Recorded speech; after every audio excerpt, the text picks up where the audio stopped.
Matt. How's everybody doing? You survived the cold night, which, oh, you're used to it up here, aren't you? I'm from down south. I'm kind of the Minnesota's Florida. It's called Illinois. When I heard Eli do a great job? I thought he covered a lot of really pertinent information, did a great job presenting it. It's always difficult to follow a good act like that, because then you have to be equal to or greater than that to get people's interest so they don't go to sleep. But anyhow, in Illinois, we had the same kind of year, only it was Illinois version. Our winter lasted a long time. It took a long time. It seemed like it was about a month late this year. And that creates a lot of challenges. Anybody here from Illinois? Really? Well, guys, you could have stayed home. I'd have met with you down there. But anyhow, to make it shorten things up here so I can get right into what I'm going to talk to you about, and that's weed control, which that's probably why you come here to listen to this part of the program anyhow, is to see if you can learn a few tips that might help you. There's some of you out here probably know more about weed control than I do. And that's the one thing about the farm community we need to start really embracing, in the fact that really your neighbor might know something that you don't, but he assumes you know it, so he's not going to sit down and tell you. But I think we need to talk more in agriculture amongst ourselves, especially in the organic community. Community is so vital. And so anyway, I got out of agriculture for a while. I still had my fingers in it, because I was still doing a little bit of a consulting with some farms. But my landlady passed away in about 1990, and that was the organic farm that I transitioned cold turkey in. It was 1,000 acres. And back then we farmed with 4-row equipment, so it was a lot of work. I don't have any idea how I got the work done. The only thing, we had El Nino instead of La Nino. It would go 3 weeks without raining. Now it goes 3 weeks without not raining, and it makes it more difficult. So back then we got the work done, and we had very clean fields, and it was an exciting time. But anyhow, I was out for a while, other than just having my fingers in managing some farms, and it wasn't until 2008, 2009, when the big crash hit, that I decided to try to get back to my roots into agriculture.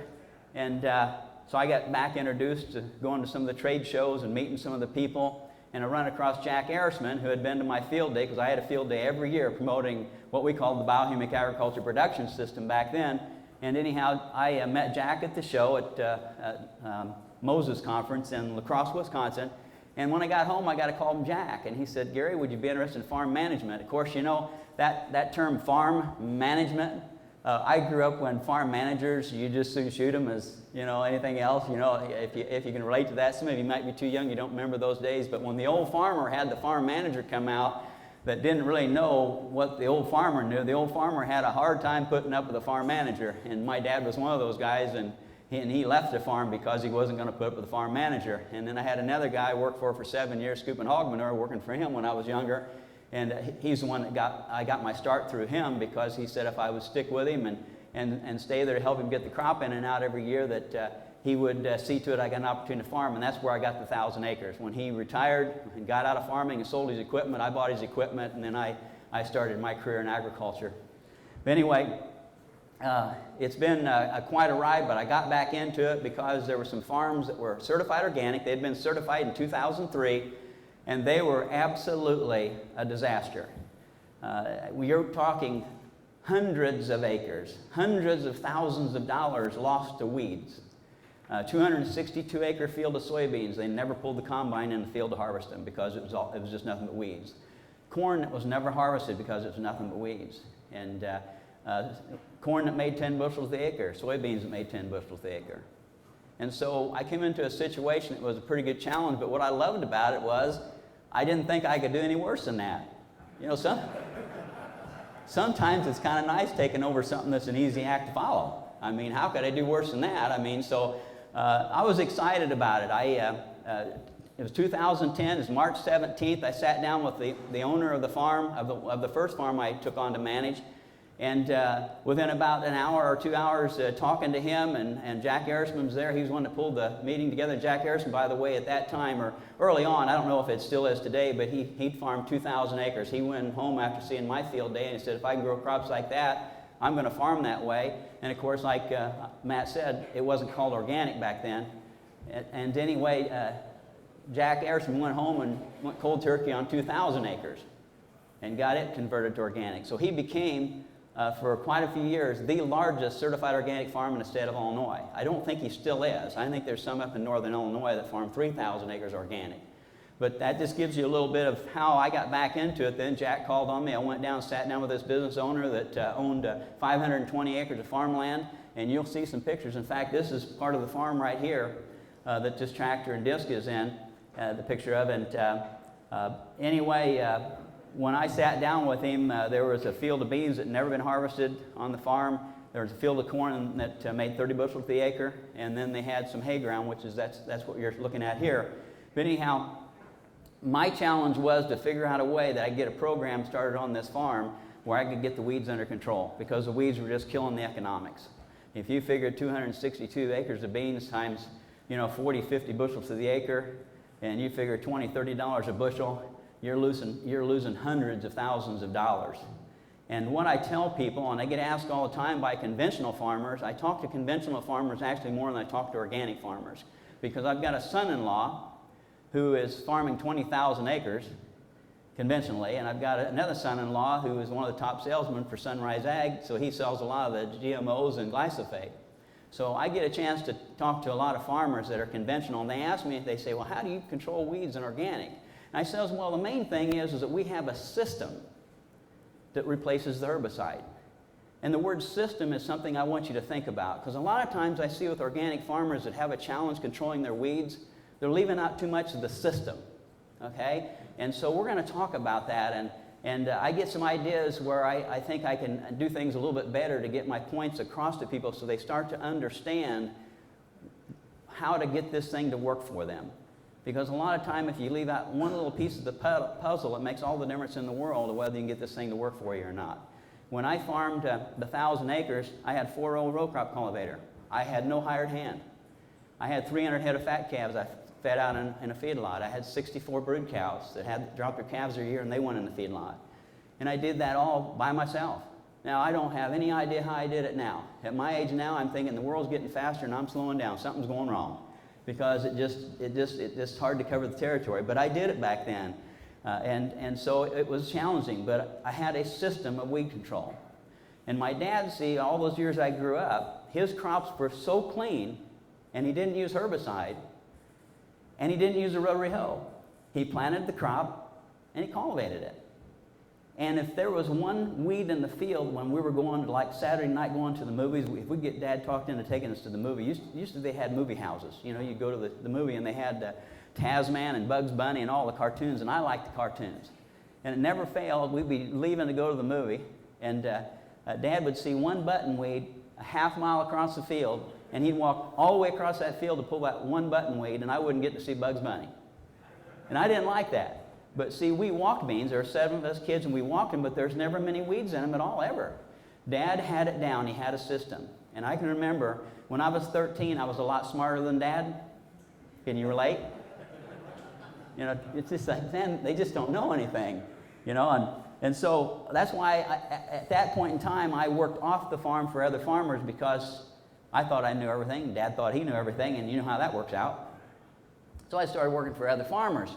But anyway, so I have a background of belief that it can be done. And when you're starting this out, if you're new here to organic and you've just been doing it a few years, you're confused, you don't know why this thing, you can't get the fields cleaned up, and you're frustrated. A lot of times it's because you just don't believe. And if you don't believe, you're never going to start on a journey or do certain things if you don't think those things are going to arrive at a conclusion that's going to be a success. And so I'm hoping that you can get a little glimmer of hope here, and a little possibility that maybe it can change your process to where you can get your system to work for you. I'm going to try to do it this way, and I've never done it this way before, but when I'm coming out to a farm operation and I'm meeting with the farmer, and that's what my job is now. I don't really have a business. I just got really, really busy. Haven't had a chance to start a business yet. When I have a farmer that's really struggling with weed control, my objective is to get the system working for him well enough that his skill and equipment will allow him to clean the fields up, okay? And so we're going to talk about that system. And the first thing I'd like to do, can everybody see the whiteboard? Or do I need to turn it a little ways? I don't want to fall off here. Can everybody see that? Pretty good? Okay. There's not going to be much to look at yet, but this is your soil surface. And let's say your crop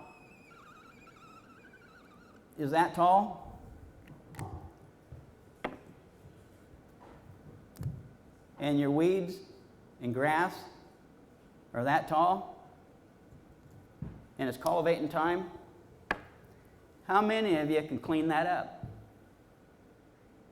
Pretty much everybody probably can clean that up. No big deal. If I've got a field like that, hey, piece of cake. It's fun to cultivate because you can just literally clean the field. Okay? That there is the thing to think about when you're thinking about a system. That's what we want. And the better you do that and you get that to happen, the more success you're going to have. Because what happens, if you don't have the system working for you, the crop may be that tall and the weeds are that tall. Probably can still clean it up, can't you? But what about if the crop is that tall and the weeds are that tall? See, as the weeds get bigger in relation to the crop, the better your skill and equipment has to be for you to win at this game. And so there's a lot of things we can do, and if you want to throw something out here or ask any questions as am I going through this, then do it. Because you have a lot of great ideas in your head that I may not think of today, that people out here need to hear. So I hope that you relax and share some of your ideas. Jump up and down, raise your hand up, whatever you need to do. But we're going to talk about getting that crop to where it's a lot bigger than the weeds and grass. Anybody want to throw out anything to start? Yes, sir. I had some corn that was 24 inches tall, and the weeds got to be about 20 inches tall. Okay. Right behind, and it rained and rained and rained because I couldn't do any kind of weed control. And I called Dennis Lutke from Wells, Minnesota, and he built me a weed burner. I got the burner from him, and I saved our whole 40-acre field. Thank you for that. That's good. That's rescue. But that's important to know that and for you people to hear. But I'm going to start it out here with the next idea. The first thing I'm going to do, and we're in a seed house, okay? So this is a good place to start. If you've got a field that is hot with weeds and it's hard to get the crop ahead of the weeds, how many of you want to pop popcorn or plant popcorn, blue corn, or sweet corn? That's the last thing I'm going to plant. If it's ready to go into corn, that's part of your rotation. I'm going to go with the best hybrid, the fastest seedling vigor hybrid I possibly can. So number one, the crop species. Number two, not in any particular order of importance here, I want, and you can sit down with your seed guy and ask him, I want something that'll jump out of the ground. That is so vital to make that gap farther between the size of the weed and the size of the corn. All right? And that's one of the first things that I work on, is to make sure that I match that field with the crop species and the particular hybrid that will do the job. Because if I don't do that, then I can bomb out before I even start.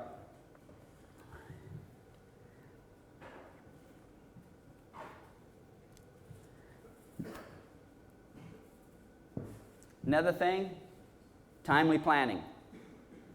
It's vital. I get so many farmers that they have this mentality, because most organic farmers come from where? Conventional farming. And over the years, what happens, we get this get her done mentality. Get her done. I remember the first thing I had to do with Brian, he's the one sitting on the tractor here, is he had this mentality of get her done. He'd go out there and he'd say, Gary, I think it's dry enough to go. I think it'll hold the tractor up. And if it doesn't, we'll just put more tires on it, I guess. Okay? With organic agriculture, that's not the way I look at the soil. That's not the way my attitude is. Okay? It's not get her done, and it's all about timing. It's all about doing it at the right time. And it's hard to do when all your neighbors are planting and going and the dust is flying and you're having to sit and wait. But it's vital. It's vital to do that even when you work the ground. Have you ever driven across the field when it's too wet, just with the tractor, not having an implement in the ground because you need to drive across the field for whatever reason? And then that year when you're driving down the road, as farmers do, you know, when I'm driving, this is how I drive. You know, look out if you're ahead of me because I'll run over you.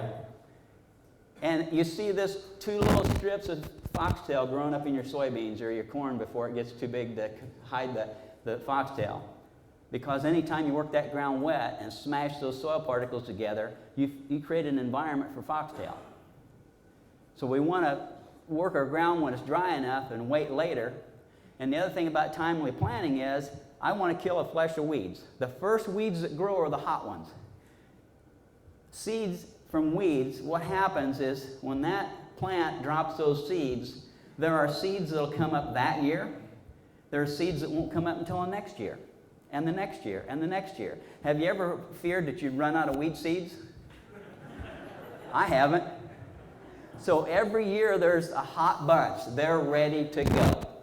And if I can wait and plant later, I'll kill a flush of weeds. That is so vital. And a lot of times you can have a field totally green with foxtail, and you work that in, that foxtail acts as a herbicide against the foxtail that comes up next.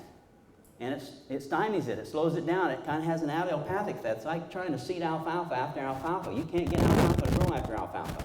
You have to wait a couple years before you put ground back in alfalfa. Well, weeds are not a whole lot different. And so by working in a cover crop, a green manure crop of weeds and grass is one of the best things we can do to act as a natural herbicide. I don't like to use the word herbicide, but that's actually what we're doing. Now, if you plant before that flush of weeds, then you've got the hottest, most angry, healthiest weeds that are going to come out and get you. And I asked my dad, or I was talking to my dad when I was farming 1,000 acres and he farmed 400.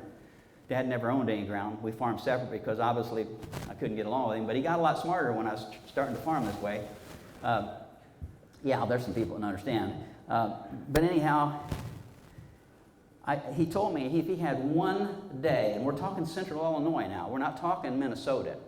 And so you've got to make the right calibration here, knowing your area of the country and your farm. But he said, Gary, if I had one day to plant all my corn, it'd be the 20th of May. Okay? And so I've always shot for the 20th of May. And by doing that, I've watched other organic farmers down through the years get her done mentality. And they would plant the first 10 days of May, maybe the 5th of May. And then always in Illinois, the first half of May, you're going to get about 8 days of cold, wet weather. Now what happens when you've got corn planted and it's laying in cold, damp ground for 8 days? Now, what do the weeds do during those 8 days? They're a native. They're bred to handle that. They've been breeding themselves up naturally for thousands of years, and no matter how good your seedsman is, they haven't developed a corn to be as good and as hardy as those weeds. But corn does have some advantage. Okay? So that's one thing I'm going to do is try to kill a flush of weeds prior to planting the corn. Any other thoughts? Any other questions? Okay, what are some of the things that gets soybeans or corn out of the ground quickly? What's it take to get that corn to grow? Somebody said heat, somebody said water. Absolutely. And this is very important. I never put seed in dry ground. I'm always going to reach moisture. And I have a way that I do it. I'll throw it out here. You can adapt it to your system if you want to. But I remember talking to Dad, and I said, Dad, would it be better if I worked that ground and left it a little cloddy? And he says, don't you worry about that. You get that corn to grow as fast as you can get it to grow. I was thinking that if you left the ground a little cloddy, maybe the weeds weren't as likely to have to grow. And since then, I've learned that when you work ground, I want to make sure I'm planting that seed, whether it be soybeans or corn, into undisturbed soil. This disc here is going in the ground about 3 inches deep. I'm just tearing up the root system in the root zone. The alfalfa root goes down really deep. When that field's planted, I'm going to plant that corn right into ground that our tillage tools never reached. Have you ever went out and walked soybeans and you cut off a big pigweed? Remember the pigweeds? That's an old weed years back. You know, if you're my age, you know what a pigweed is. And you cut that weed off right flush to the ground, otherwise it'll branch out again, won't it? And Dad would always get on us if we didn't cut it right off at the ground. If you come out there the next day, and let's say you cut that weed off on an end row, and you come out there the next day and you're walking through the beans to get to some more rows, and you walk across that spot where that weed stub is, that's cut off flush to the ground, what's happening around that weed stub? Do you remember? I know you've seen it. Thank you. It'll be mud 3 inches out from that big weed stub. If it was a big weed like that, it'll have 3 inches of mud. Literally, it can be the hottest, driest day, hasn't rained for 3 weeks, it'll be mud around that stub of that weed. What do you think happens when you work ground shallow, have all those thousands and thousands of alfalfa roots, clover, and grass roots coming up, and you shave them off on your finished tillage process with a field cultivator?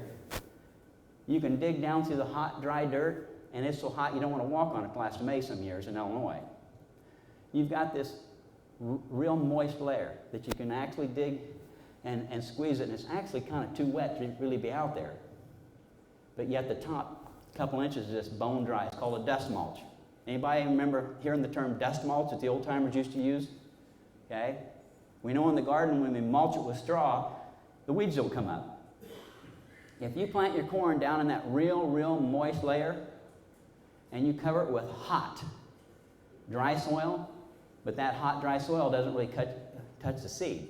The seed is going to be encased in this trench that is very moist, and you put very hot soil above it. In 4 days, when you rotary hoe it on the 4th day, which is part of the system, the corn's spiking. Okay? Now, the weeds are pretty well whipped if you can get the corn out of the ground at that stage of the game. If that corn lays there 5 days, that gives the weeds 5 days to start catching up.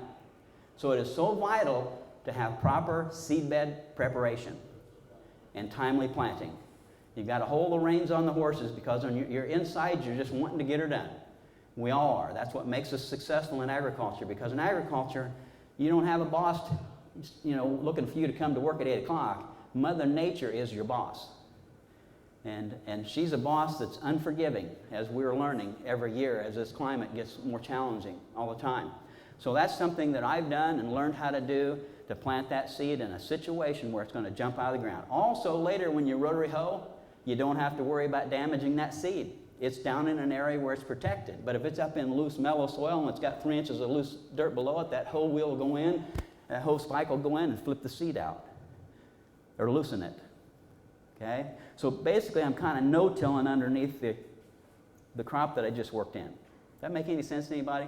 Now, I'm not saying this will work for you in Minnesota, but this is some of the things that I've done that makes a huge difference in our success with weed control. Also, you have a lot of air in that layer above the seed, and that's going to get down to that seed. Another thing that I tell people to do, I do not do this, but I want to advise people that if you need some other arrows in your quiver to use, I would suggest seed inoculants. There are some good ones, they're certified organic, and I would inoculate the seed. I know in my garden, I raise a big garden, it makes a huge difference on pole beans, because I planted some with my popcorn this year, and it was amazing how fast they got out of the ground and how fast they grew. And here again, that'll give you a jump on the weeds, because it's just so vital so that you'll have a half of an opportunity to clean that corn or soybeans up. Yes, sir? Take us back to where you were talking with the top 3 inches of dry, and you're planting down into that moist soil. What depth are you planting in? Okay, I never plant corn or soybeans for that matter less than 2.5 inches deep. He asked how deep I planted, because I'd mentioned earlier about that 3 inches of loose soil, and I was planting down in the soil undisturbed. See, that loose soil, 3 inches of loose soil, or 3 or 4, came from just a couple inches of soil that it fluffs up when you work it. Then when you roll over it with the planter wheels, the gauge wheels, it presses it down, And then you've got your, we use the whips, the minimum tillage whips, and we'll furrow out maybe that much more, depending on how rough the ground is, or if we have clods or debris. And then we're going to plant down through that another 2.5 inches, and we will reach ground that's undisturbed. Okay? In fact, we add seed to our, what used to be insecticide boxes for extra weight to make sure, because we don't have a cutter in front of it like no-till guys. So I put extra weight on the box to make sure I'm getting good seed-to-soil contact. So you're running trash whippers? Yes. Yeah, the Yetter trash whippers on a 7,000 John Deere planter. Okay? But so I think of it as no-tilling in a way because I'm wanting to plant seeds in ground that's not disturbed. See, what you have to realize is moisture comes up, and as soon as it gets to disturbed soil, what's the moisture quit doing? It quits coming up. It doesn't come up anymore. And if you're working cover crops in the spring, you can run out of moisture. And so you want that moisture close enough you can reach it to plant, or you'll be praying for rain for a month. And we're either praying for rain or we're praying for it not to rain, aren't we? But you see what I mean? So that's just one of these things to think about. When I used to let my alfalfa get that tall in the spring before I worked it in. That'll put a lot of moisture out of the ground. So you want to make darn sure that that moisture that's transpiring, the thousands and thousands of gallons of acre that transpires off an alfalfa plant, you want to keep that moisture coming up. If you work it too deep, then you're done until it rains. But you can work it, it keeps pumping moisture up, and you can plant right in that. Yes, sir? What's the maximum depth of planting? Wow, I've planted at 3.5, 4 inches before. Yeah. Thank you. I'm being asked how deep have I planted corn. And I planted at 3.5, 4 inches. I've buried it before. I don't plan to do that. I want to plant it 2.5 inches to 3. Soybeans, I'll plant them 2.5 inches. It has to be perfect conditions before I'm going to plant them too. Okay. You ever get caught by hard rain where it turns that soil like a crust? I know I can't say no on that. I have had that happen a lot of times, yes. And that can be to your advantage for weed control. If you can still break that crust up with a rotary hoe, you can actually slow down weeds or eliminate them if it's a crust and you break that crust and the weeds in that crust and it dries up and the weeds just, it stymies the weed, and then the corn and soybeans will continue to grow, and the weeds hanging on barely on that clod that was that part of that crust, and it can't do anything, and sometimes they die if it gets hot and dry enough. But yeah, I've had that many times where you have a crust, but it's going to be minimal because you have to understand if you have the right rotation where you're putting back a huge amount of organic matter, your soil is going to get a lot more tilth. And that's another part of the process of the system of weed control. See, weeds are here for a purpose. They're here to build the soil. And I'm not talking about building the soil test. See, building soil and building a soil test are two different things. And they don't have a lot to do with one another. You can go out there and put something on the soil, that little white powder stuff, and then take a soil test, and it'll improve that piece of paper, the figures on it, but it doesn't necessarily improve the soil. Are you with me? Okay? The way you control weeds is to improve the soil biology, the physics, and the chemistry. Biology is the key.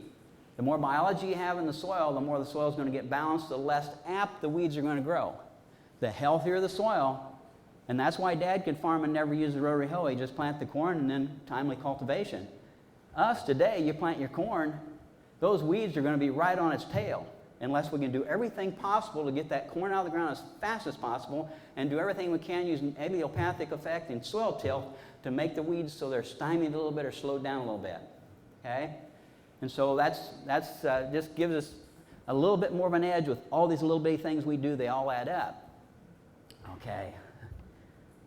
And allelopathic effect, I mentioned that. In that picture right there, I wish you could have been there to actually walk out in the field and see this working. But all the other neighboring farmers, and I was not native down here because I'm not from this area where this farm's at, they were on me about not being out there and working that ground sooner, because most of them get out there and really push the envelope, as we all have to do some years, or we don't get a crop in. But if you'll see, this is black muck soil. Does that look like black muck? See how it's working up real mellow-like. And there's an alfalfa root. And there's about 3 foot of it right there, and there's probably another 3 foot went down the ground. That's my underground irrigation and drainage system right there. All right? Now, what we're doing here, and what I teach my guys to do, I don't necessarily want to kill that alfalfa and clover the first pass or the second pass. I want to make it mad. And this is just my opinion. I'm not a PhD. I'm not, a researcher. I just, it's kind of like when I get up in the morning, the sun comes up in the east. Been doing it for 58 years. In the evening, it goes down in the west. I don't know if I'm pointing in the right direction, but anyhow, I've never seen a research paper proving that. That's a truth that's self-evident. Okay? So you as a farmer need to put some faith in what you're doing. It doesn't have to come out of a university for it to be the truth. In fact, I'd rather go with wisdom and truth than knowledge and facts. Because knowledge and facts are really partial truths. Okay? So when I work the ground like this and make the alfalfa and grass and clover mad, what happens in an animal world and the plant world when they're challenged? What do? Like we do, we put out our defenses. If you're being attacked, the adrenaline starts pumping and the endorphins, and it's fight or flight. And I feel that I'm getting allelopathic effect, auxins pumped into that soil by making the alfalfa mad. It's going to do everything it can to protect itself. It wants to stay alive, okay? If you put a brick bat on a cinder block around your ankles and jump in the lake, you're going to be wanting air really bad. You're going to want to continue your life. So those plants do too. And by making those plants mad, I think we're pumping the soil full of allelopathic effects. I told Dr. Gruber, Western Illinois University, I've helped them with their weed control. They give me a lot of credit for improving their weed control.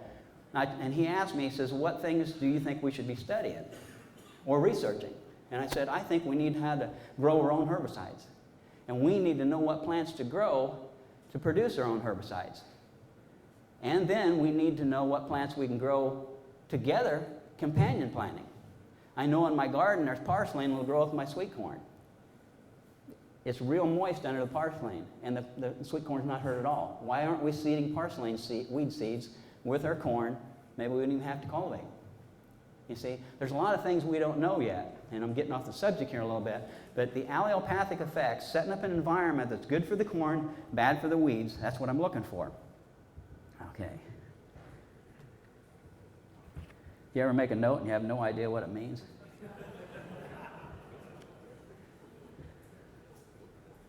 Okay. Now, we know in organic farming that if we have a lot of organic matter left in our soil that's not decomposing, that it causes putrefaction, the soil's sick, it doesn't feel good, and the weeds are going to do what they can to balance it. So we're setting up more weed environment to give the weeds a better opportunity to do their thing and what they're supposed to do. They love us. They're part of the plan here. We were so loved that this earth was made perfect for us. Every insect's there for a reason. If that corn's not fit for you and me to eat, we're loved so much that the insect's there to destroy it, to put it back in the soil so it can be done right the second time, or the next time, or the next time. And so if we fix the soil with our actions and our choices that we do, the weeds are going to be less apt to grow. Now, people think I'm crazy when I say that, but I'm working to figure a way out that we can farm where cultivation, row crop cultivation, is a rescue treatment, not a have to. Because when it rains every day and you don't ever get in the field, what are you going to do? We're going to have to rely on some other method to control the weeds. And I don't think it's going to get any better anytime soon. Ever since 2010, I thought we're going to have a normal year one of these days. But there's a new normal. And it's whatever can happen, it's going to happen. It's Murphy's Law. If it can happen, it will. Okay? So I'm going to shred the stalks. If I'm going beans after corn, I'm going to shred the corn stalks. And if I don't have livestock, I'm going to disc them in the fall if possible. If not, I'll shred them in January when the ground's frozen, so I don't do any damage to the soil with compaction. If you have livestock, pasture the stalks. We seed cereal rye in our corn. Here again, we're going to grow some herbicide. Cereal rye has some allelopathic effect, and it can help control weeds in soybeans. Some years it won't make a bit of difference because the timing's all wrong. And I'm going to show you some slides later that the timing was all wrong, okay? But These are all things that if half the time they hit and half the time they work, that's all you need. You don't have to have every step of the system to work 100% every year. But you want to make it so if you can't get the cultivating done, you've had enough things work for you that it turns out okay.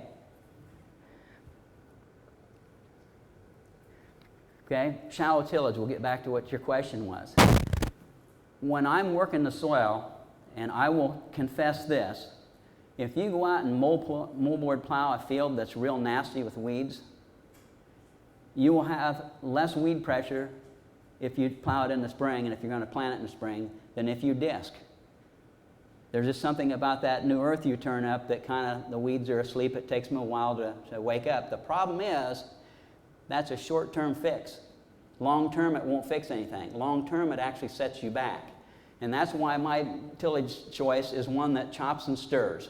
It doesn't have to be a plowing disc, but it has to be something that chops, blends, and stirs the soil in the top couple inches. I want to create a biological firestorm in the top couple inches of soil. Where do the weed seeds grow from? Top inch?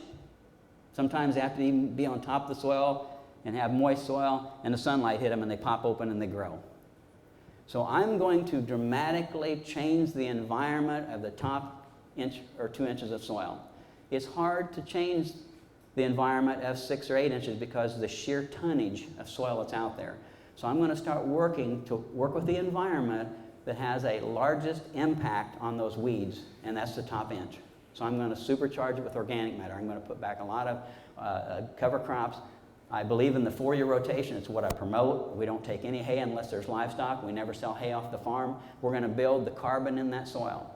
I feel if there's a positive growth of carbon in your soil, there will be a negative pressure happen from weeds. But as long as that soil's hungry, and I haven't seen any research that, Dr. Gruber talked about this on one of his talks, about there's something sleeping in your soil. I think that the soil dynamics, when that soil is hungry, those bacteria want to eat and they want to grow, just like you and I do. That when they're hungry, they go over there and shake on a weed seed to get it to grow because they want something to eat. Okay, you ever watched hogs that follow the cattle? What do the hogs do when the hogs want something to eat when you got them in the cattle lot and they're waiting for that cow? Yeah, you're shaking your head. They go over there and grunt and root on the cow and try to get it to go to the bathroom so the hog has something to eat. Okay, I think the same thing happens in the soil. And so if we're feeding the soil, we are doing what we need to do to take care of that soil and feed that soil and put back into that soil to feed those microbes, then we'll have less weed pressure because their need. Let's take care of their need. They need to do their job unless we do it for them. Now, I know this is a long term. This isn't like putting a herbicide on and you have instant result and wow, it works and it's been researched. But these truths are self-evident. Too many times I've seen it to where it's made a huge impact on the crop.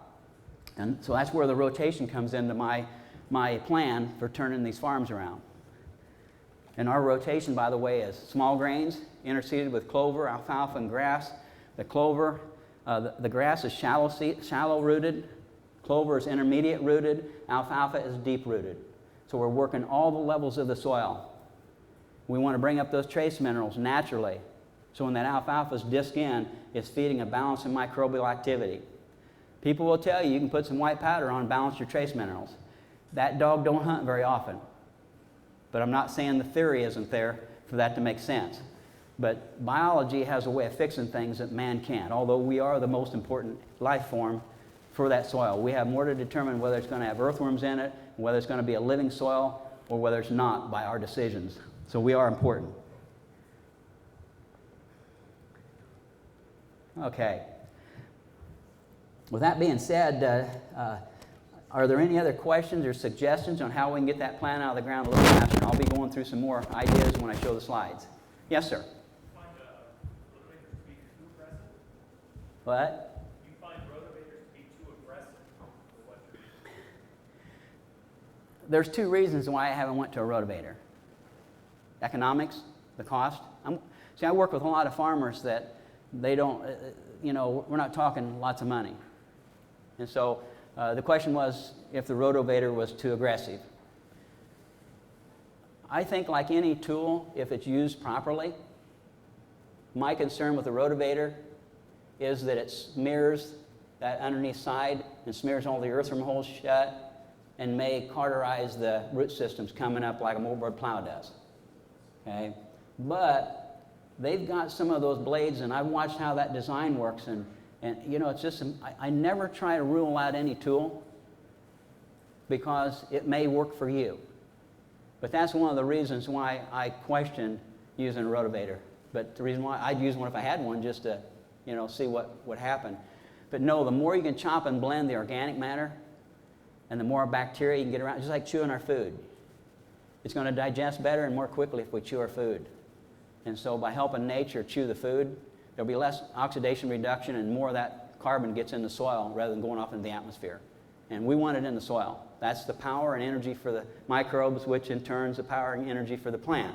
See, the way I look at the soil is maggots will not eat live flesh. They used to put maggots on wounds during the wartime. They'd put an arm or a leg in a bag and have maggots in it, and those maggots would eat all the gangrene out. Right up and lick clean the living cell, okay?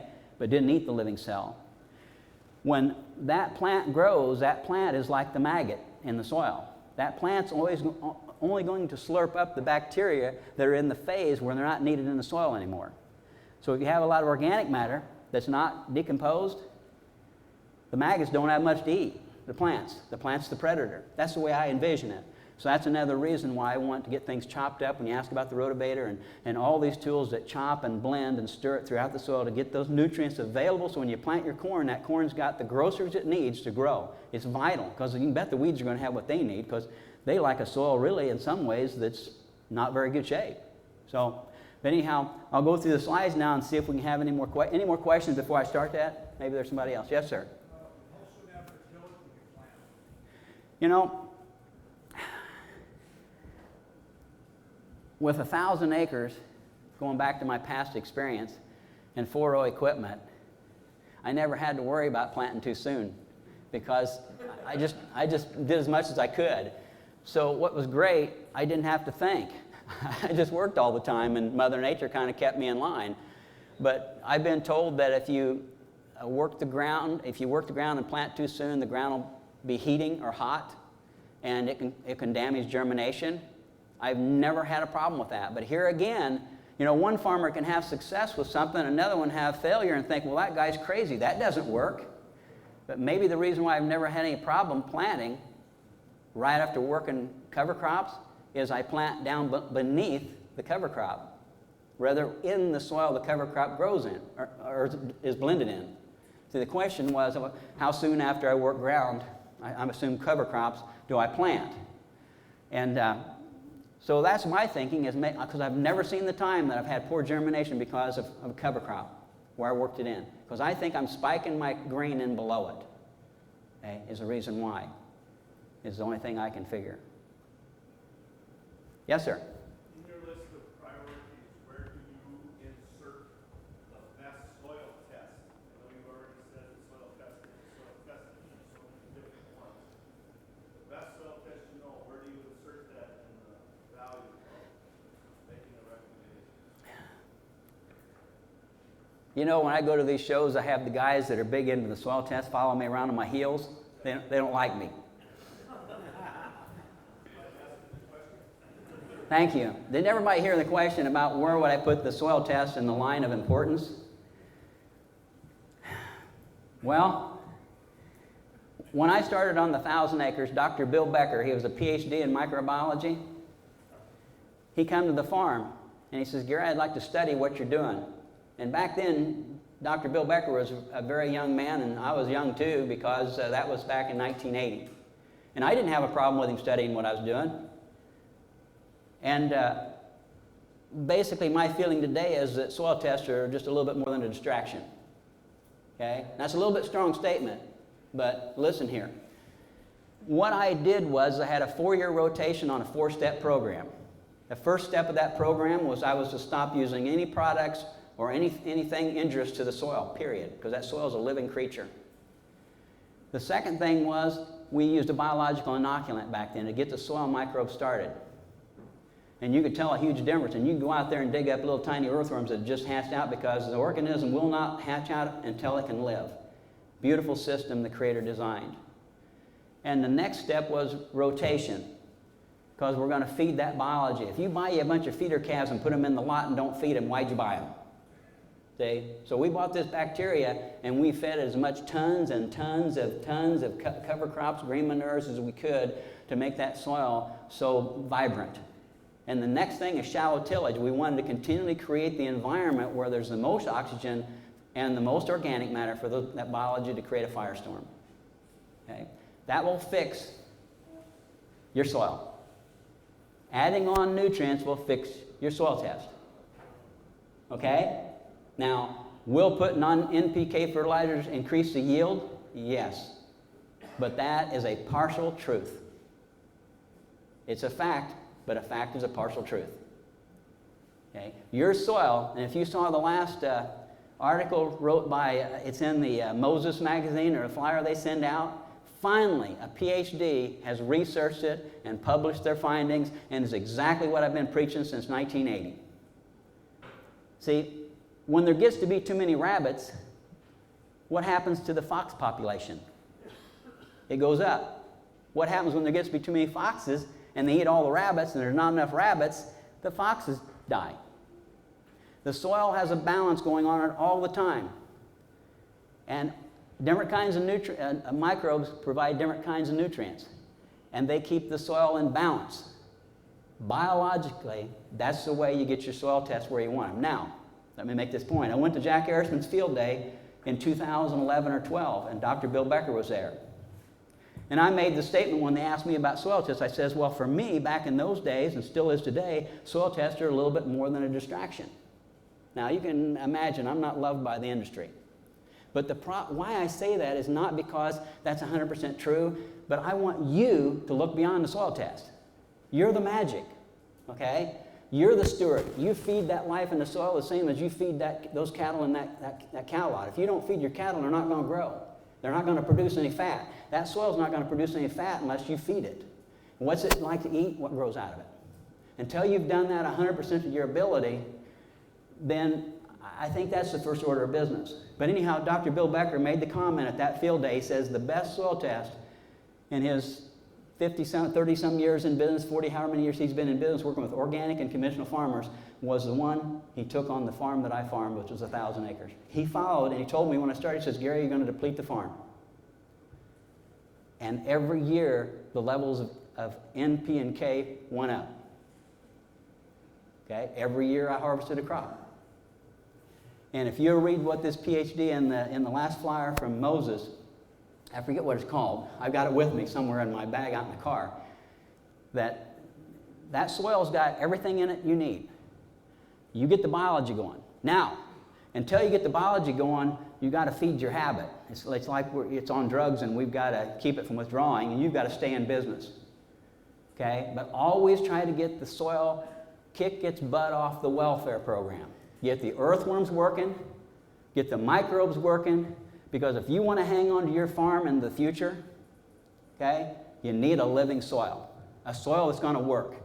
If you got to buy the input instead of the soil producing the inputs, do you control the price of the inputs?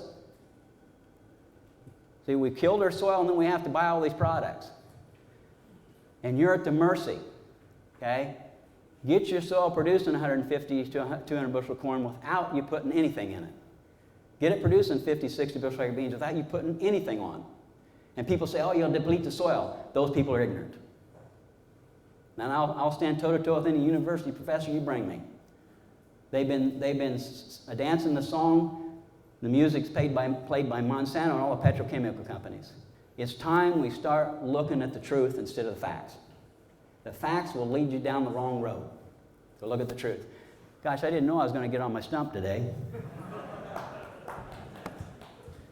Thank you. Gives me hope I won't be shot. Yes, ma'am. Oh, thank you. Somebody's got to look out after me. Okay. Small grains, oats and or wheat, and there's other small grains you can plug in there. Then in the spring, we seed about, on our ground, 8 pounds of alfalfa, 4 pounds of clover, 1 to 2 pounds of grass. Can be rye, can be the perennial rye or the orchard grass. Whatever grass grows good for you. I don't put too much in the rotation, but I put a little bit because you need that fibrous root system up in the shallow, because that's the best thing you can do to help the soil change to deter the foxtail. Then after that, we let that stand on. I preach this hard and try to get guys to let that stand for a complete entire year and clip it and leave it lay, or mob graze it if they have cattle. And then coming out of that, we're going to go to corn, which is the preparation right here on this slide you're seeing. And then we're going to seed the cereal rye, either with airplane about black layer, or we're going to put it on the fertilizer buggy after the corn's been harvested. Whether we disc the stalks depends on whether we've got cattle. If we've got cattle, we'll let the cattle graze it, depending on what farm I'm working with. And then after that cereal rye grows up the next spring, it gets about a half knee high or knee high, we're going to disc it in shallow, and then we're going to soybeans. After soybeans, we go back to cereal grains. Now, people will say, well, Gary, you need to go to a no-till system. The big rave is no-till, and I agree. We need to do less tillage to our soil. The challenge is, if you sit down the 48 months in the 4-year rotation to figure how many times it was solid seeded and how many months it was covered, as large percent of the time as what Rodale's doing, because they moldboard plow every 3 years to control their perennials. So until I can find a system that's better than a 4-year rotation, I'm going to stick with the 4-year rotation. Now you're thinking, oh, you got 1 year, you're not making any money. Really? We're growing our own herbicide and our own fertilizer. How big is your fertilizer and herbicide bill if you're farming conventionally? I want the farmer to become self-sufficient so he can hang on to his farm and keep his family together in the future. And we're going into some times we're going to need to do that. So anyhow, we have some 3-year rotations where we cut out the full year of alfalfa. We've been using chicken manure to augment the fertility. When you can sell corn for $17 a bushel, which is what we contracted a year ago, and the corn made 150 bushels to the acre, just sit down and figure that out. Can't you leave 1 year you're not farming it? You're farming to build fertility. Okay, you're growing your fertility to feed the microbes. And the microbes eat at the first table. They've got to eat. If they don't eat, there's 7 billion, they say there's 7 billion microbes and bacteria in a single handful of soil. About the same amount as there are people on the planet. When that number goes up, we can support more people, because these guys are the producers. Okay? When that number goes down, we can feed less people on the planet. It has nothing to do with Monsanto's fancy GMO corn. That's not the determining factor how many people we can feed. It's how much life we can get in the soil. They are ultimately the producers, and if we don't keep putting something in the bank account, it's going to run dry. But anyhow, here again, I'm on my soapbox. Okay. Any other questions? Did I answer your question, ma'am? Yes, sir. Can you use any sort of animal manure then? Yes, absolutely. Animal manure is great. That rumen of the animal, or even the digestive tract of chickens, pigs, that's an incubator for biology. It's very good. Animals are a very important part, but you can do it with the earthworm. The earthworm, what I liked about the earthworm, I never had to build a fence, and if there's an electrical storm and the hot wire goes off on the electric fence, the earthworms don't get out. Now, the ones that do, that's okay. You see, that's the thing that I tell people: don't give up organic just because you don't want to have livestock. Because my livestock are the earthworm on the farms that don't have livestock. Pit manure included in it? Pit manure, I would use a biological product in it to try to get it to aerobic bacteria before you put it on. If you got an aerator and use some biology and get it converted to aerobic bacteria rather than anaerobic. Yeah. Okay. Did you get everybody hear that question? Yes, sir. I have a different question. Okay. Just following your rotation, you said small grain and crop crops? Yes. Corn? Yes. Followed by beans. You're not finding any corn growing in your beans, you're going to have to have whole next year. No. Why is that? If you keep that, first, if we have the corn, if we have livestock, we're going to pasture it. Problem solved. If we don't pasture it, we're going to disc it lightly and get a little dirt up on that corn. And we're probably going to shred the stalks and then disc it lightly. And then that corn's going to rot, decompose. Here again, if you got the biology, your organic matter is going to disappear, and corn is just another form of organic matter. Okay? Yes, sir.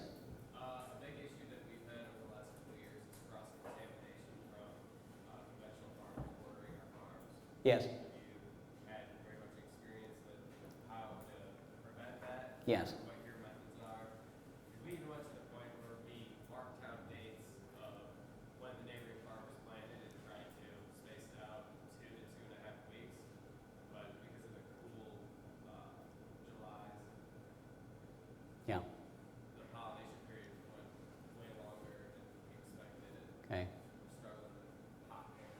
Okay?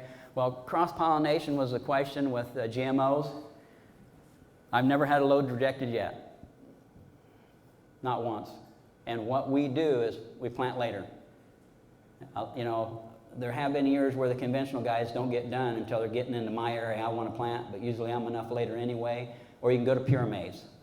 You have to play the game with the cards you've been dealt. So if you have a situation where you have later planting conventional farmers, then you'll have to go to something like pure maize where there's no, it won't accept the pollen from GMO. That'd be my suggestion, but I've never had a problem by planting later.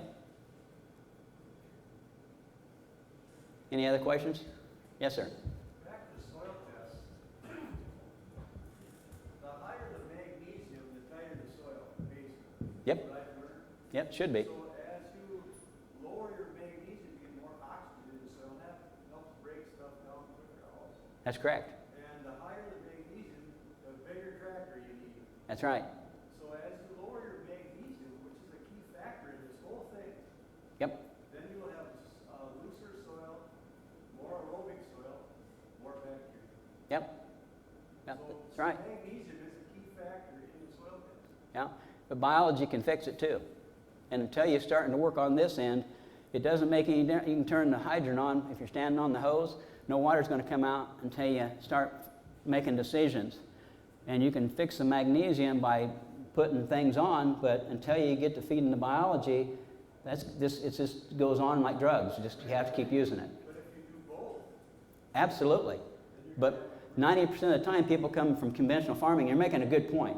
Coming from conventional farming, what are they going to do? They're going to rape that soil and get as much off it as they can. They're going to cut their stubble hay. They're going to bale their stalks. They're going to do everything they can. And the one thing that's hurt our soil more than anhydrous ammonia and tillage and herbicides and insecticides is we've starved it. A lot of people have drank chlorinated water their whole life, and they live a long life.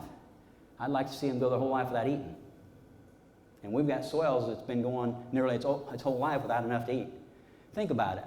Take a 40-acre field and imagine there being cattle out there nose to tail, shoulder to shoulder, hip to hip on a 40-acre field.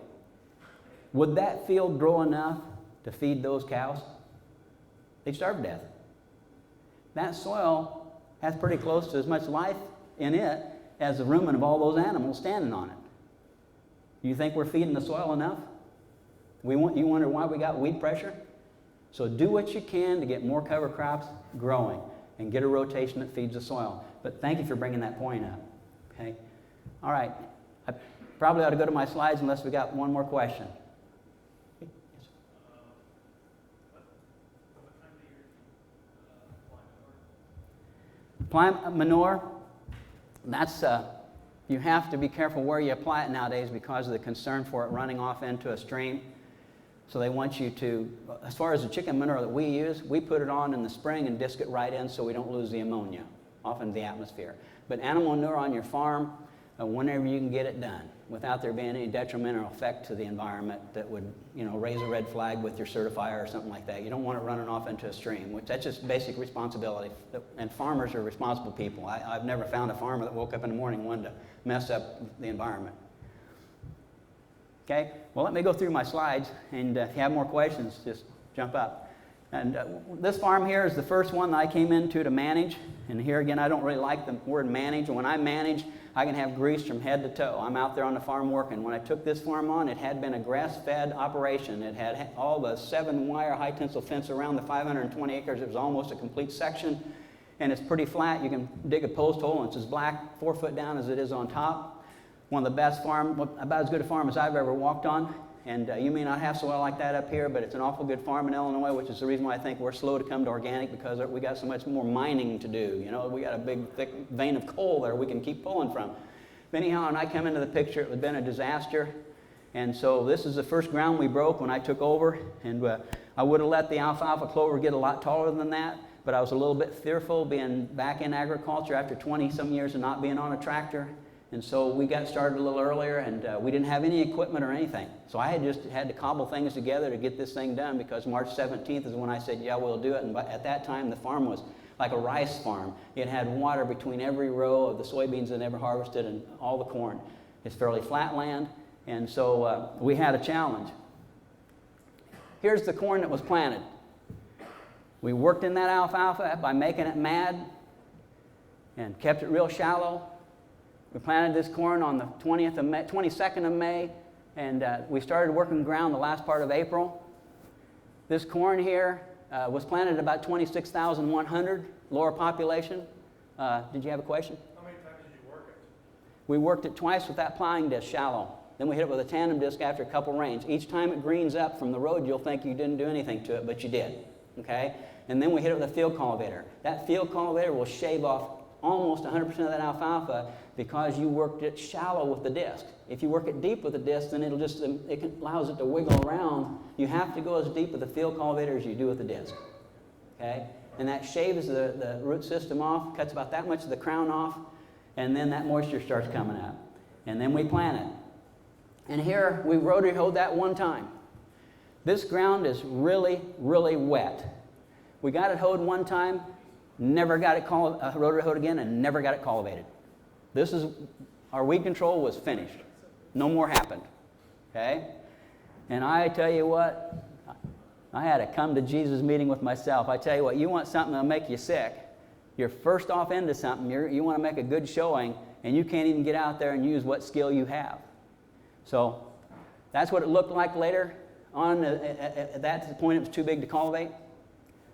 And I wish this picture was brighter, but there was only just a weed now and then in the first 3 rows where the sun could shine in. The rest of the whole entire field never had anything more than that tall, and it was crabgrass.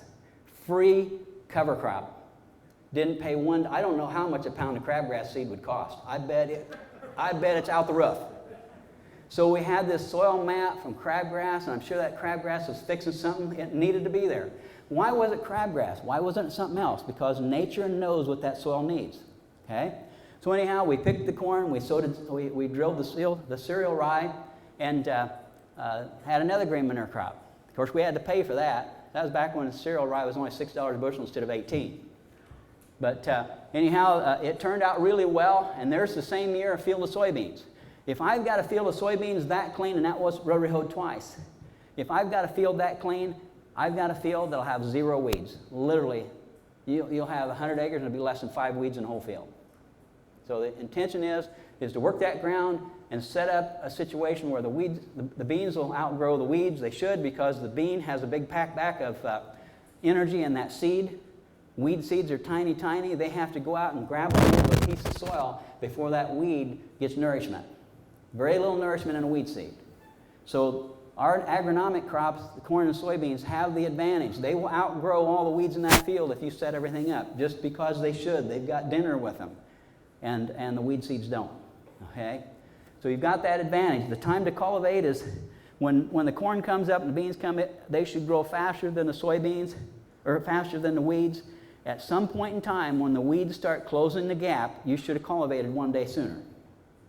You follow me? Okay? That gives you the best opportunity to clean that field, because you can do a better job of setting the cultivator. There's just another picture of the same field. When I've got beans that look that good, and these are certified organic food grade soybeans that we were raising for U.S. soy at that time. They sold out the Clarkson grain. But when I saw that, I'm thinking, man, I'm really going to have a clean field. I'm going to make a great showing.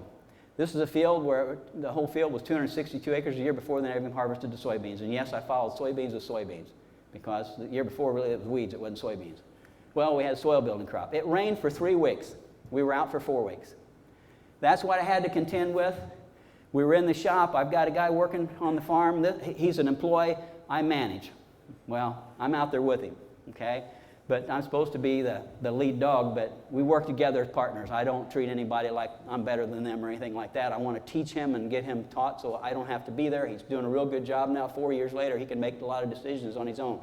But anyhow, we had that cultivator in the shop, and every time it rained another week, I'd say, okay, we got to lengthen that gang. We got to move this over. We got to do this. We got to do that. I had the fenders on and all ready to go, and then we took the blades off. You know, we were manufacturing a cultivator that would fit the field conditions that we were being dealt. I wasn't going to cry about it. The fact is when you come up against a challenge, you've got to step your game up. Okay? Think outside the box. You don't have to wait for somebody. See, farmers don't know how good they are. You just don't know how good you are. We're so used to getting an answer from somebody or making a phone call that if we can't get an answer that way, we think that we're out of the game. No way. Sit and think and figure out how you can build things to make them work for you. And we're doing this on a shoestring. Okay, so there's, you can see the beautiful weeds. I'd say it's a pigweed. There's a bull nettle. There's some beautiful foxtail. Not even a bug hole in that leaf. Beautiful. And there's another pigweed. And I think that's mainly what there was in the field. And there's a milkweed, the old style milkweed. Just beautiful, beautiful weeds. Okay, and Brian, he's listened to me long enough. He's got as sick as I am, and I get sick of listening. He'd call me and say, everything's beautiful, Gary. And it's just a mess, and I'm sick about it. He's just think of all the green manure crop we're going to be putting back to feed those microbes. And I think I never should have said anything to him, but he kind of helps keep me up when I'm discouraged. But there's the field of beans after I cultivated it. Okay?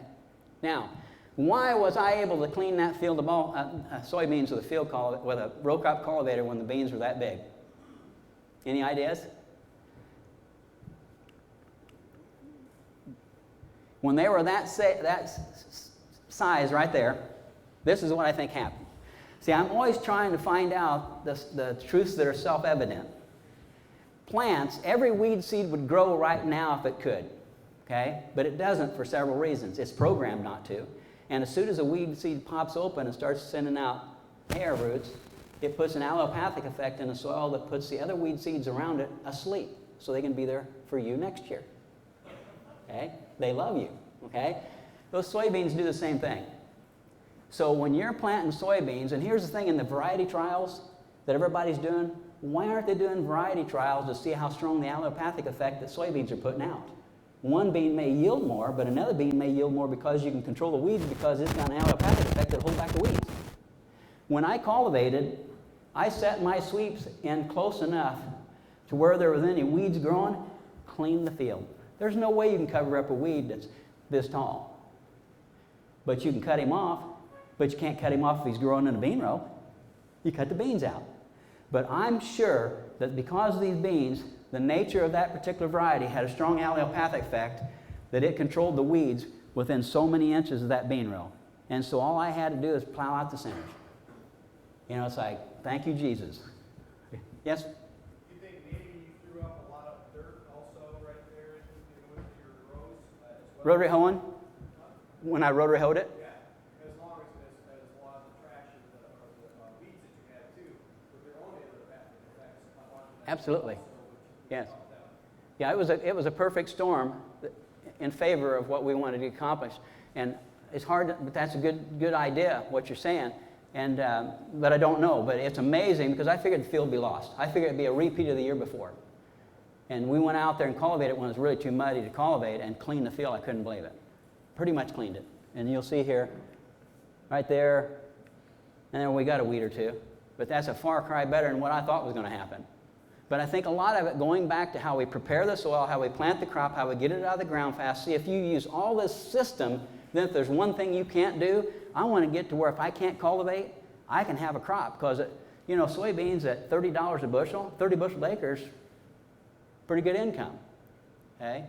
And so if we can get to where we can do a better job of controlling our weeds without cultivating, then it makes cultivating easier when we can. Because I've got some farms where sometimes we don't get into cultivate. Now, I know there's guys here that have their RTK and their GPS, and I work with guys with the modern technology.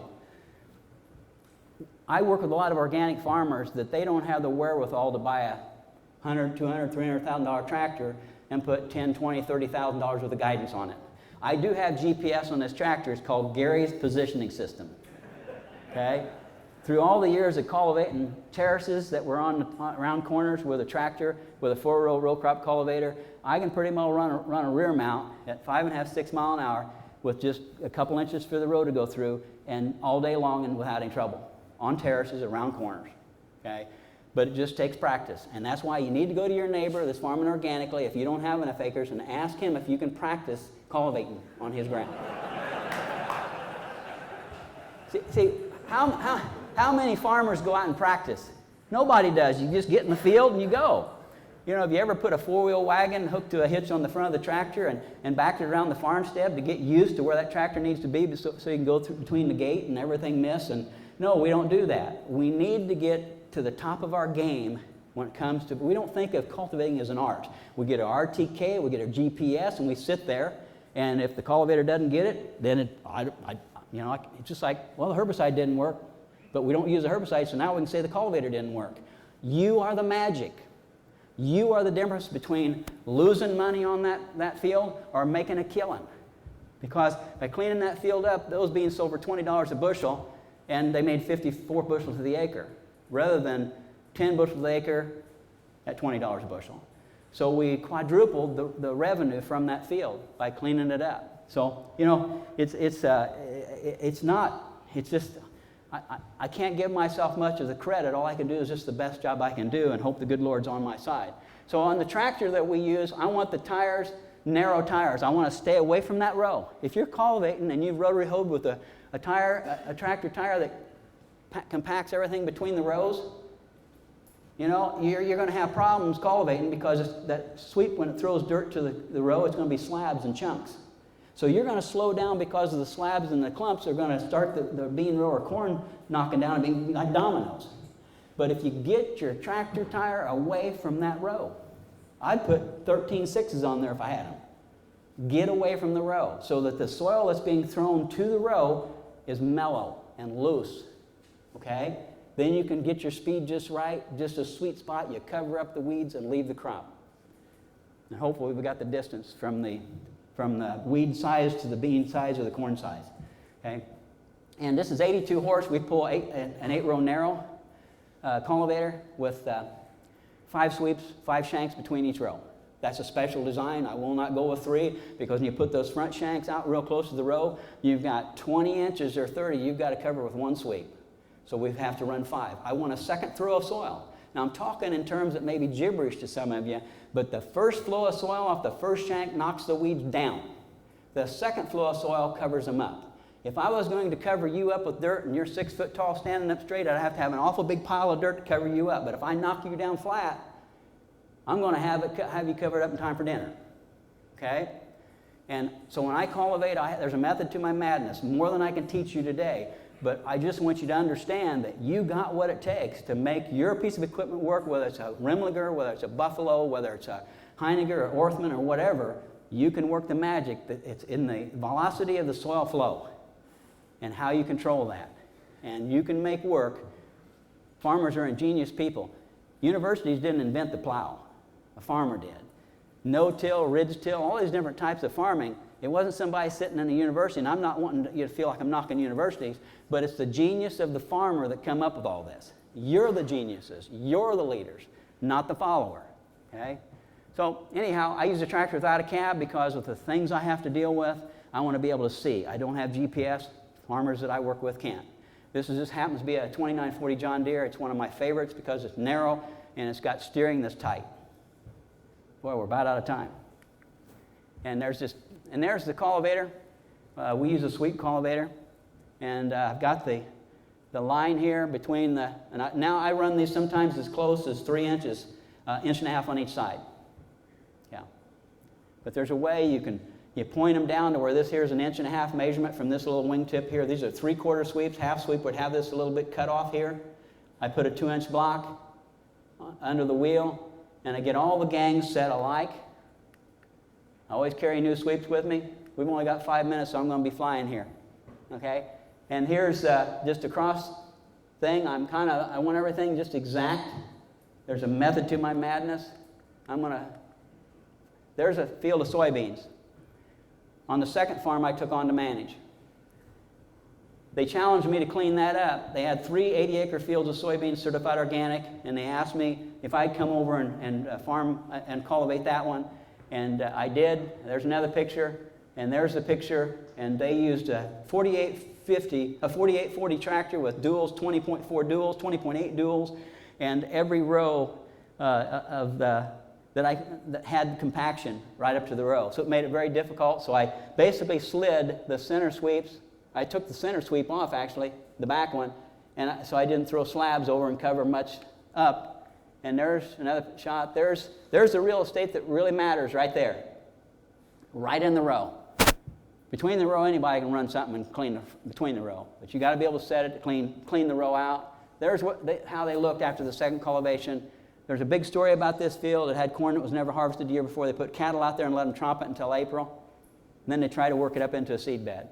They did everything possible to cause a real problem. I wish I had more time to talk about this, but we're out of time. And it's just more pictures. And this is what they had on the 2 fields they cultivated with the modern machinery. So it's technique, it's skill.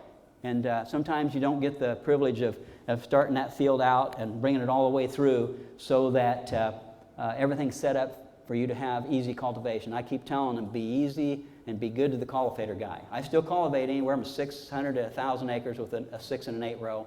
And I'd cultivate 2,000 acres if I had the time, but the weather anymore doesn't allow it. But do we have time for one question, and then we got to shut her down, I believe? Oh, you can do a few more questions. Okay. I think I saw 5 minutes. No, we're still good. Okay, I'm still good? You shouldn't tell me that. Any questions about what you saw so far? I wish I had more time. Yes, sir. Your seeding rate, what's preferred seeding rate to keep it row down? Seeding rate is the question. For corn, we're going 32,000 now, because back when I farmed, you know, if you had 14 to 18,000, you could raise 150 bushel corn. But these varieties today, they don't have the ear flex and the multiple ear possibilities, so we're going 32,000 on fields that have potential for 200 bushel organic corn. And soybeans, I used to plant in 38-inch rows. I used to have 6 beans to the foot's what I was wanting to get with the old slobber cups before they had the Kenzie meters. And because I worked with the guy helping put out a plot that SRF beans, Dr. Matson, he was a bean genius, and he said you don't need any more than 3 beans to the foot for maximum yield. And so I like to cut down populations, but my suggestion is to go higher population because the beans are going to jump out of the ground and grow faster. You can interlace the soil between the beans as well with your row crop cultivation, but we're trying to get those beans up quicker so we got more vigor, more speed and growth to get ahead of the weeds, and quicker canopy to some degree. With 30-inch rows, you got quicker canopy than 38s. Yes, sir? Are you concerned about cutting facilities to cultivate that close? I want to. The root on the plant, on the crop. Yeah, that doesn't bother me a bit. I have soybean roots just hanging off that first chain when I cultivate the second time. Corn, a lot of times, I don't cultivate the second time. Don't need to. Because a lot of times when I cultivated, the weeds are that tall and the corn's about knee high, you cultivate at one time. You plant corn the 20th of May, it's pushing tassels by the 4th of July in Illinois. Think about how many days you got to cultivate. I mean, it happens that fast, especially in this good soil. But yes, I prune roots. It can help the roots go deeper, and they'll regrow out into that soil that you aerated with the cultivation. I've never seen it hurt the yield. Okay. Would you say the rate was on the beans? About 100. We're planting right now about 155,000. We end up with about 115,000 because we did some harvest populations the other day. And that's 30-inch rows. Yes, sir. With all the shallow tillage, how do you manage soil compaction? Earthworms, alfalfa roots, cover crop roots. I'm going to do deep tillage with plants.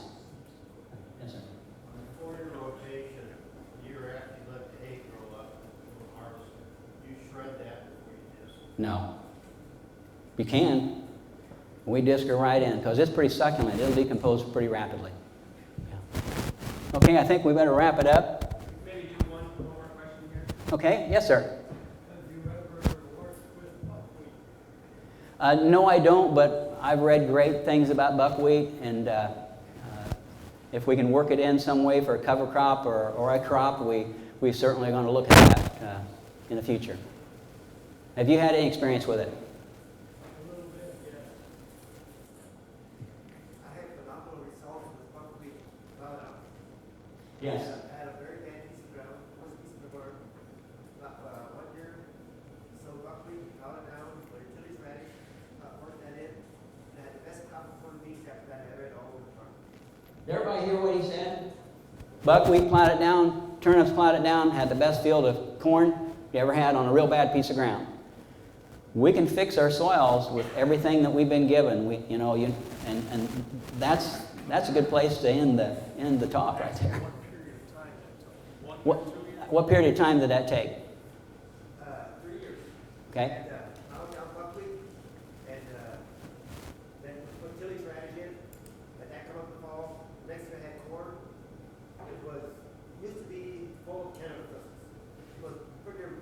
Yeah.